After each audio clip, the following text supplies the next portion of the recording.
Assalamualaikum warahmatullahi wabarakatuh. Sahabat sekalian, bertemu kembali dengan saya, Dr. Ian.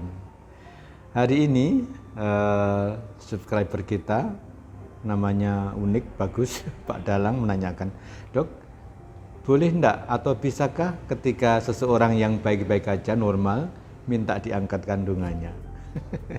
Ya, pertanyaan karena penasaran katanya. Mari kita bahas. Sahabat sekalian,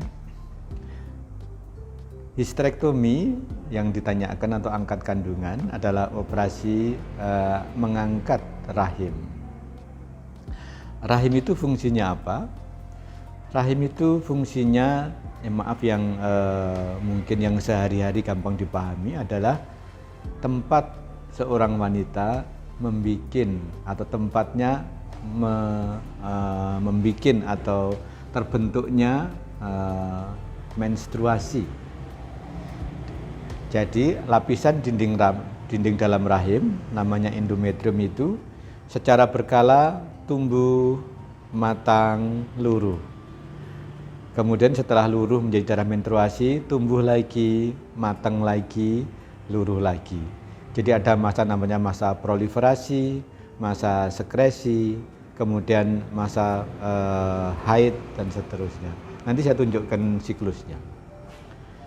Yang kedua adalah rahim. Fungsinya adalah sebagaimana yang kita tahu adalah tempat tumbuhnya buah kehamilan. Tempat tumbuhnya buah kehamilan. Yaitu ada pembuahan antara bibit laki-laki dengan bibit perempuan, spermatozoa dengan ovum bertemu di tuba falopii, kemudian terjadi pembuahan, mengalir terdorong ke dalam rahim dan tumbuh menjadi janin atau bayi. Nah, nanti kita sertakan dulu juga gambaran proses pembuahan. Nah, ternyata bukan hanya itu fungsinya. Fungsi lainnya masih banyak.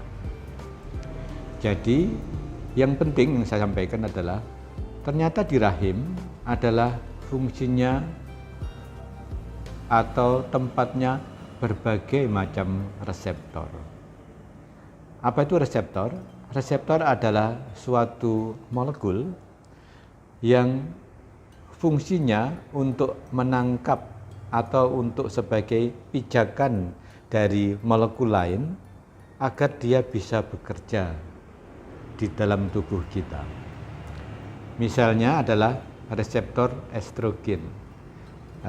Moga-moga ini tidak terlalu detail karena insya Allah gampang dipahami. Estrogen atau hormon wanita yang sangat penting itu diproduksi di ovarium. Nanti saya sertakan gambarnya. Nah, ternyata sebagian besar itu reseptornya terdapat di rahim. Memang reseptor estrogen ada di organ tubuh yang lain, ada juga. Tapi yang terutama adalah di rahim. Sehingga kalau tidak ada rahim, tentunya tidak ada reseptor.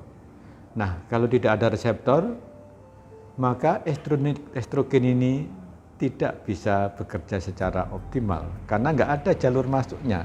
Jadi sinyal transduksi, transduction signaling itu baru berjalan setelah zat misalnya hormon tersebut ditangkap oleh reseptor, kemudian baru sinyalnya dimasukkan ke dalam sebuah sel di dalam sitoplasma ke inti, akhirnya tubuh membentuk suatu zat yang berfungsi untuk menjalankan kehidupan secara baik. Nah, kalau tempatnya reseptor yaitu rahim diangkat, tentunya tanda kutip merugikan tubuh seorang wanita. Nah, yang lain lagi adalah rahim itu secara anatomi fungsinya di dalam posisinya di dalam rongga panggul, rongga pelvis itu ditopang oleh berbagai ligamentum atau jaringan atau suatu struktur yang mengikat rahim itu sehingga tetap dalam posisinya. Ada yang ditarik ke samping, ke lateral, ada yang ditarik ke belakang, ke tulang ekor, ke sakrum, kemudian juga ada yang ditarik ke dinding pelvis yang agak ke atas. Nah, ketika misalnya seseorang diangkat rahim, itu salah satu risikonya adalah bisa aja terjadi prolaps puncak vagina. Apa itu prolaps puncak vagina? Adalah turunnya vagina, puncak vagina yang setelah dilakukan histerektomi, kan memang harus dipotong mulai sampai serviks. Itu kalau beberapa kasus yang memang ada predisposisinya, misalnya habis ada kistanya, ada miomnya, atau tekanan di dalam perut yang tinggi, itu justru bisa turun sehingga mengganggu karena seperti ada benjolan di vagina, mengganggu pipis, tidak lancar dan sebagainya. Sehingga dari berbagai hal ini sudah kelihatan bahwa ternyata banyak sekali fungsi rahim. Sehingga dengan penjelasan ini sepertinya sudah terjawab bahwa kalau normal rahim dan seseorang itu tidak dapatkan keluhan apapun, tentunya tidak bijaksana atau mungkin tanda kutip tidak boleh untuk dilakukan pengangkatan rahim atau histerektomi. Seperti share sebelumnya, mungkin saya ngulangi sedikit alur kerja di bidang medis. Jadi seorang dokter ketika ada seorang yang konsultasi, itu tahap pertama adalah mengumpulkan data. Kita singkat sebagai SOAP, SOAP. Jadi S itu subjektif, itu kita mengumpulkan data keluhan pasiennya apa. Gitu. Misalnya keluhannya, dok, apa saya ketetun ya? Kok ada yang menonjol di vagina saya? Gitu. Kalau ada keluhan seperti ini, baru tanyakan lagi keluhan lainnya apa, riwayat persalinannya apa, apakah ada batuk lama dan sebagainya, apakah pernah operasi dan sebagainya. Nah, setelah S, maka tahap selanjutnya adalah O, objektif. Objektif ini diperiksa dari secara objektif, dokter memeriksa ditemukan gejala apa, sign, diketemukan tanda apa, namanya sign and symptom. Jadi sign itu adalah gejala secara subjektif tadi, kalau simptom adalah gejala, sedangkan sign adalah tanda. Nah, secara objektif dilihat, oh dari pemeriksaan ini ternyata masalahnya di sini, gitu. Ternyata rahimnya membesar, ada miomnya dan sebagainya gitu. Kemudian yang termasuk kelompok O, objektif ini adalah pemeriksaan penunjang.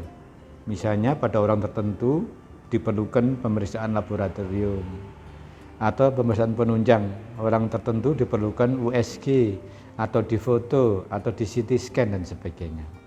Jadi sudah ada tahap S, O, kemudian tahap selanjutnya adalah A, assessment, penilaian, pengkajian. Nah, assessment inilah adalah mensintesa, menganalisis dari data-data keluhan pasien dan pemeriksaan menjadi sebuah diagnosis. Nah, setelah diagnosis tegak beserta dengan mungkin diagnosis banding dan sebagainya, diagnosis kerjanya ini, tapi kemungkinan lain ini, itu pun juga sudah ada. Nah, setelah itu baru P, planning. Planning adalah manajemennya, saran dari pengobatannya. Jadi kalau diurutkan tadi, kalau seseorang misalnya datang ada keluhan apa, ibu atau apa, saya ingin diangkat kandungannya, gitu. Nah, tentunya dokternya nanyakan, ada keluhan enggak? Gitu. Tidak, gitu. Haidnya teratur. Ada nyeri? Tidak. Maaf, ada keputihan? Tidak. Kemudian gangguan pipis? Tidak. Kemudian ketika diperiksa, rahimnya normal, posisinya normal, tidak ada tumor, tidak ada prakanker dan sebagainya. Nah, berarti diagnosisnya adalah normal. Tentunya yang bijaksana adalah hanya dijelaskan, dilakukan edukasi, bahwa tindakan pengangkatan kandungan itu tentunya bukan pilihan yang tepat atau malah bukan pilihan untuk dilakukan. Karena fungsi rahim banyak, walaupun misalnya anaknya sudah cukup dan sebagainya, tapi bukan hanya itu fungsi dari kandungan. Jadi demikian sahabat, diskusi ini adalah khusus tapi menarik karena bagaimanapun sharing seperti ini diperlukan karena pemahaman suatu hal dengan baik akan memberikan kita pilihan yang lebih bijaksana untuk menjalani suatu kehidupan. Saya kira demikian. Silakan ajukan pertanyaan atau diskusi, akan kita jawab pada sesi ASMI Tanya Dokter Yani. Demikian, take care, stay healthy, see you tomorrow. Mari dukung channel ini dengan memberikan like, share, comment, and subscribe.